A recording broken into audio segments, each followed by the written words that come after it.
భక్తులు ఈ లోకంలో దేవుణ్ణి స్తుతిస్తూ ఉండాలని గేయకారుడు హెచ్చరిస్తున్నాడు. మొదటి 4 వచనాలు, యెహోవాను స్తుతించండి, యెహోవాకు కొత్త కీర్తన పాడండి. భక్తులు కూడుకునే సమాజములో ఆయనకు స్తోత్రగీతము పాడండి.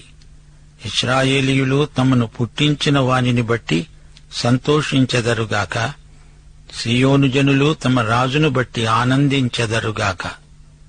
నాట్యముతో వారు ఆయన నామమును స్తుతించెదరుగాక, తంబురాతో సితారాతో ఆయనను గూర్చి గానము చేయుదురుగాక.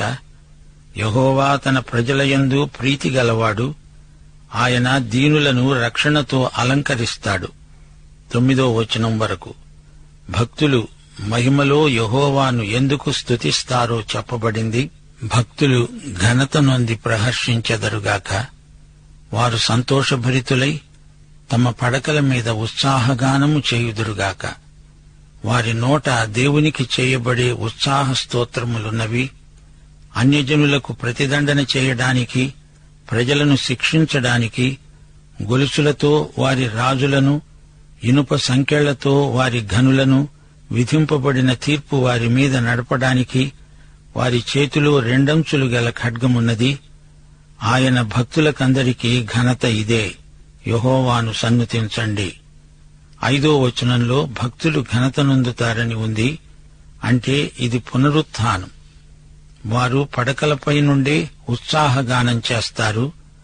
వారు నిత్య విశ్రాంతిలో మహిమలో దేవుణ్ణి స్తుతిస్తారు. వారి చేతిలో 2 అంచులు గల ఖడ్గమున్నది. ఇదే దేవుని వాక్యం. హెబ్రీ పత్రిక 4వ అధ్యాయం 12వ వచనం, దేవుని వాక్యము సజీవమై బలము గలదై 2 అంచులు గల ఎటువంటి ఖడ్గము కంటే వాడిగా ఉండి ప్రాణాత్మలను కీళ్లను మూలుగను విభజించేంత మటుకు దూరుతూ హృదయం యొక్క తలంపులను ఆలోచనలను శోధిస్తున్నది. శ్రోతలు, పునరుత్థానం చెందిన భక్తులు ఏం చేస్తారు అనుకుంటున్నారా? వారు పరలోకంలో దేవుణ్ణి స్తుతిస్తారు, ఆరాధిస్తారు. 1 కొరింథీ 6వ అధ్యాయం 2వ వచనం ప్రకారం ఈ పరిశుద్ధులు లోకానికి తీర్పు తీరుస్తారు. అది పునరుత్థానం చెందిన విశ్వాసులకు, భక్తులకు కలిగే మహిమ. వీరందరూ క్రీస్తుతో కూడా పరిపాలన చేస్తారు.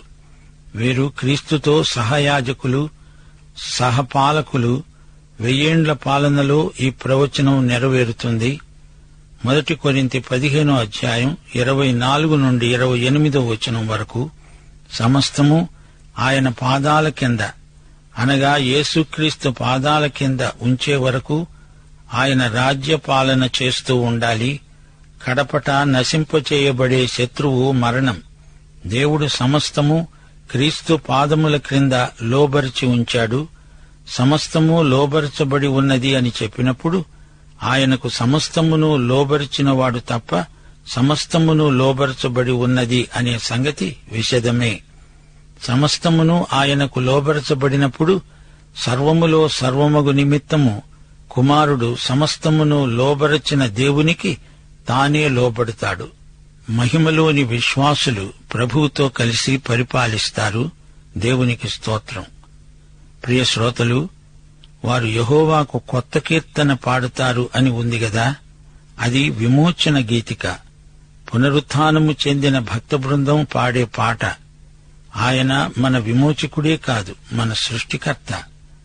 కొండ శిఖరముపైకి ఎక్కి దేవుణ్ణి స్తుతిస్తాము. సముద్ర తీరాన నడుస్తూ దేవుణ్ణి స్తుతిస్తాము.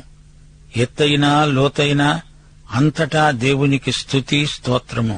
విమానంలో గాలిలో ఎగిరిపోతూ దేవుణ్ణి స్తుతిస్తాము. రైలు ప్రయాణంలో కూడా దేవుణ్ణి స్తుతిస్తాము. యేసు ప్రభు తిరిగి వచ్చినప్పుడు ఆయనకు సమస్త జాతులు స్వాగతం పలకవు. గనుకనే ఆయన లోకానికి తీర్పు తీరుస్తాడు. అప్పుడు మనం ఆయనతో ఉంటాము. ఆయన వచ్చి తిరుగుబాటును అణిచివేస్తాడు. ఇనుపదండంతో వారిని శిక్షిస్తాడు. ఇదే మాట 2వ కీర్తన 9వ వచనంలో చెప్పబడింది. ఇనుపదండముతో నీవు వారిని నలగొడతావు. కొండను పగలగొట్టినట్లు వారిని ముక్కలు చెక్కలుగా పగలగొడతావు. గొలుసులతో ఇనుప సంకెళ్లతో వారు బంధించబడతారు. ప్రభువుతో కలిసి ఇలా తీర్పు తీర్చే ఘనత దేవుడు మహిమలో తన విశ్వాసులకిస్తున్నాడు. దేవునికి స్తోత్రం. ఒకానొక రోజున ఈ లోకమంతా తీర్పు కిందికి రాబోతోంది. ఈ తీర్పును ఎవరూ తప్పించుకోలేరు. దేవుని ప్రజలు దేవునికి స్తుతి పాటలు పాడుతారు. భక్త సమాజములో స్తోత్ర గీతం పాడతారు. ఎందుకనగా ఆయన వారికి రక్షకుడు, ఆయన సృష్టికర్త, ఆయన రాజు. ఆయనే తమను పుట్టించినవాడు. ఇశ్రాయేలు జాతికి ఆయనే తండ్రి. మన స్తుతి స్తోత్రములు దేవుణ్ణి ఎంతో సంతోషపరుస్తాయి. స్తుతి దేవుని ప్రజలకు ఆధ్యాత్మిక అలంకారం. మన స్తుతిగానాలలో దేవుడెంతో ఆనందిస్తాడు. భక్త సమాజములోనే కాదు, ఇంటిలో కూడా ఆయనను స్తుతించాలి. ఇంటా బయట, బ్రతికి ఉండగా, చనిపోయి పునరుత్థానులమయ్యాక కూడా దేవుణ్ణి స్తుతిస్తూనే ఉంటాము. ఉదయమే నిద్రలేవగానే దేవుణ్ణి స్తుతిస్తాము. నీవు ఒకరోజు చనిపోయి తిరిగి లేస్తావు, అప్పుడూ స్తుతిస్తావు. నీ స్థితి భేదాన్ని బట్టి స్తుతిగానానికి అంతరాయం ఉండదు. స్తుతి అనంతం. యుద్ధరంగంలో స్తుతి, అంతరంగంలో స్తుతి. మనమంతా యుద్ధవీరులం. క్రైస్తవ సైనికులు వాయుమండలమందలి దురాత్మ సమూహాలతో పోరాడుతున్నారు. దేవుని వాక్యమనే ఆత్మ ఖడ్గం ధరించుకొని ఉన్నారు. దేవుని వాక్యం చేతిలో ఉంది, నోట ఉంది, పెదవులపై ఉంది. దేవుని వాక్యం ఆత్మ ఖడ్గం. ఇదే మనకు సత్యమనే దట్టి. శత్రువును జయించడానికి, శత్రువు నుండి మనల్ని మనం కాపాడుకునేందుకు వాక్య ఖడ్గం మనకెంతో ఉపకరిస్తుంది. శ్రోతలు వింటున్నారా? బైబిలులోని కీర్తనల గ్రంథం భక్తి గీతాల సంపుటం. 1 కొరింథీ 14:26 విశ్వాసులు కూడి వచ్చినప్పుడెల్లా కీర్తనలు పాడడం పరిపాటి. ఎఫెసీ 5:19 కొలసీ పత్రిక 3:16 ఒకరినొకరు కీర్తనలతో, సంగీతములతో, ఆత్మ సంబంధమైన పాటలతో హెచ్చరించుకుంటూ ఉండాలి. ఒకరికొకరు బోధించాలి, బుద్ధి చెప్పాలి. కృపాసహితంగా హృదయాలలో దేవుణ్ణి గూర్చి గానం చేయాలి. ప్రతి పరిస్థితికి సరిపోయే కీర్తనలు ఈ గ్రంథంలో ఉన్నాయి. ఈ కీర్తనల్లో కొన్ని అక్షరక్రమాన్ని బట్టి రాసినవి. అలెఫ్, బేత్, గీమెల్, దాలెత్, హే, వావ్, జాయిన్, హేత్, తేత్, యోద్, ఖఫ్, లామెద్, మేం, నూన్, సామెహ్, ఐన్, పే, సాదే, ఖోఫ్, రేష్, షీన్, థౌ.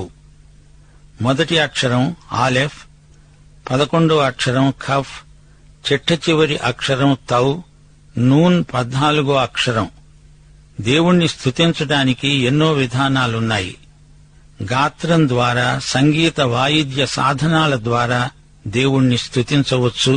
మన హావభావాల ద్వారా దేవుణ్ణి స్తుతించటం జరుగుతూ ఉంది. దేవుడు తన ప్రజల యందు ఎంతో ఆనందిస్తాడు. మనము కూడా దేవుని యందు దైవస్తుతి ఆరాధన యందు ఆనందించాలి. ప్రకటన గ్రంథం 1:16 ప్రభువును చూడండి. ఆయన తన కుడిచేత 7 నక్షత్రాలను పట్టుకొని ఉన్నాడు. ఆయన నోటి నుండి 2 అంచులు గల వాడి అయిన ఖడ్గమొకటి బయలువెడలి ఉన్నది. ఆయన ముఖము మహా తేజస్సుతో ప్రకాశిస్తున్న సూర్యుని వలె ఉన్నది. 2 అంచుల ఖడ్గం సంపూర్ణమైన తీర్పును సూచిస్తుంది. ఆయన 2వ రాకడలో సువార్తను ఎదిరించిన వారికి ప్రతిదండన జరుగుతుంది. అదే ఈ ఖడ్గం. దేవుని మహోన్నతి, శక్తి, ఆయన ప్రభావము మనలను స్తుతికి ప్రేరేపిస్తాయి. దేవుణ్ణి స్తుతించి ఆరాధించే విశ్వాసుల ఉద్రేకాలు వారు పాడే పాటల్లో, చేసే ప్రార్థనల్లో వ్యక్తమవుతాయి. ఆరాధకుని లోతైన అనుభవం, దేవుని ప్రేమలోని దివ్యానుభూతి స్తుతిలో వ్యక్తపరచబడడం జరుగుతుంది. ఇది దేవునికి ఎంతో ఇష్టం. దేవాలయంలో, సంఘారాధనలో దైవస్తుతి ప్రాముఖ్యమైన అంశం. పాత నిబంధన కాలంలోని భక్తులు ప్రార్థనా జీవితంలో ఎంత ఎత్తుకు ఎదిగారో కీర్తనల గ్రంథం మనకు తేట తెల్లం చేస్తుంది. శ్రోతలు మరోసారి ఈ 149వ కీర్తనలోని స్తుతి అంశాలను స్వంత ప్రార్థనలుగా చేసుకొని చూడండి. గేయకారుడు అంటున్నాడు, దేవా, నీవు నా ప్రజలకు సృష్టికర్తవు, రక్షకుడవు, నీకు స్తుతి. దుర్మార్గులకు ప్రతీకారం చేస్తావు, నీకు స్తుతి. ఆనందమయుడనై నీకు స్తుతిగానం చేస్తాను. ప్రతిసారీ నీకు కొత్త పాట పాడుతాను.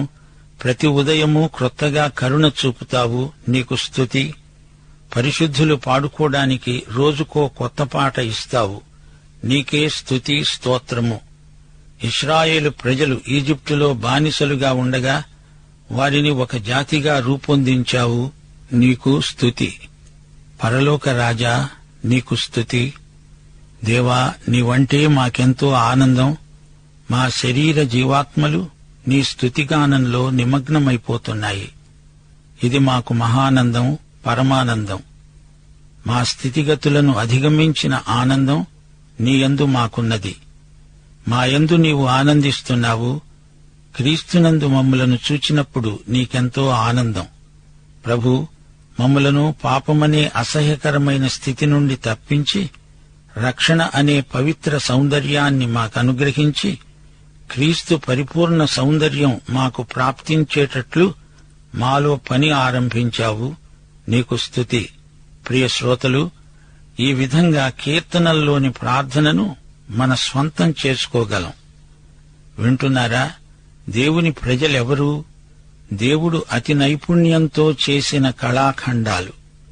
మన దేవుడు సత్య ఏక దేవుడు. ఆయన ప్రజలు ఎంతో ధన్యులు. దేవుడు అనుగ్రహించే పాప విమోచన అనుభవించడం, ఆయన బహూకరించే నీతి వస్త్రాలు ధరించడం మనకెంతో గౌరవప్రదం. పాత నిబంధన కాలంలో దుర్మార్గులపై దేవుడు ప్రతీకార చర్య తీసుకునేందుకు దేవుడు ఇశ్రాయేలీయులను తన సాధనంగా వాడుకున్నాడు. ఈ కొత్త నిబంధన కాలంలో మన యుద్ధాయుధాలు భౌతికమైనవి కావు, ఆధ్యాత్మికమైనవి. చెడుగును నిరోధించాలంటే దేవుని వాక్యాన్ని ప్రకటించాలి, ప్రార్థన చెయ్యాలి. ఇది ఆధ్యాత్మిక యుద్ధం. ఈ యుగాంతంలో క్రీస్తు ప్రత్యక్షమై దేవునికి విరోధులైన వారి మీద ప్రతీకారం తీరుస్తాడు. ఆ సమయంలో దేవుని ప్రజలు ఆయనతో ఉంటారు. ఈ లోకానికి తీర్పు తీర్చటంలో ప్రభువుతో ఉంటారు. ప్రియ శ్రోతలు, ప్రార్థన, స్తుతి, ఆరాధన సంఘ జీవితానికి ఆయువు పట్టు. ఆదిమ సంఘం మేడగదిలో ప్రార్థనలో ఆవిర్భవించింది. 120 మందితో ఆరంభమై ఆ తరువాత 3,000 మంది చేర్చబడిన తరువాత విశ్వాసుల సంఖ్య 5,000కు పెరిగింది. అపొస్తలులు ఎడతెగక ప్రార్థించారు. అపొస్తల కార్యములు 6వ అధ్యాయం 4వ వచనం. వారన్నారు, మేము ప్రార్థనయందు వాక్య పరిచర్యయందు ఎడతెగక ఉంటాము. ఆదిమ సంఘంలో విశ్వాసులు అనుదినము ప్రార్థించారు. వారు ప్రార్థన, ఆరాధన మనుషులు. ఎక్కువ ప్రార్థించే వ్యక్తులు. బైబిలు ఎక్కువ చదువుతారు, ధ్యానిస్తారు. ప్రియ శ్రోతలు, వ్యక్తిగత స్తుతి ఆరాధన సమయం పరలోకపు తండ్రితో సన్నిహిత ప్రేమ సహవాసానికి ద్వారం తెరుస్తుంది. స్తుతి, ప్రార్థన, ఆరాధన వ్యక్తిగతమైనప్పుడు దేవునితో సహవాసం మధురమై ఆత్మకు ఎంతో తృప్తి కలిగిస్తుంది. కీర్తనల గ్రంథంలో మనం ఇదే నేర్చుకున్నాము. మనం ప్రార్థించే దేవుని యందు మనకు అధిక విశ్వాసం కలుగుతుంది. దేవుడు ఎంతైనా నమ్మదగినవాడు. ప్రార్థన, స్తుతి ఏకాంతంగా ప్రభువుతో గడిపే సమయం. దేవుడు మనతో అట్టి సహవాసం చేయగోరుతున్నాడు. మన స్తుతి ప్రార్థన యందు దేవుని సన్నిధిని గుర్తించి భయభక్తులు అలవరుచుకుంటాము. కృతజ్ఞతాస్తుతులు సమర్పించటం అంటే నిన్ను నీవు దేవునికి సమర్పించుకోవటమే. ఇదే సజీవ యాగం. కీర్తన 100:4వ వచనమంటోంది, కృతజ్ఞతార్పణ సమర్పిస్తూ దేవుని గుమ్మాలలో ప్రవేశించండి. కీర్తనలు పాడుతూ ఆయన ఆవరణములలో ప్రవేశించండి. ఆయనను స్తుతించండి, ఆయన నామమును ఘనపరచండి.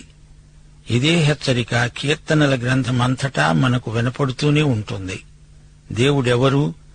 దేవుని స్వభావం ఎలాంటిది? ఆయన గుణాతిశయములెలాంటివి? ఇవన్నీ స్తుతించే విధానాన్ని వ్యక్తిగతంగా మనకు అర్థవంతం చేస్తాయి.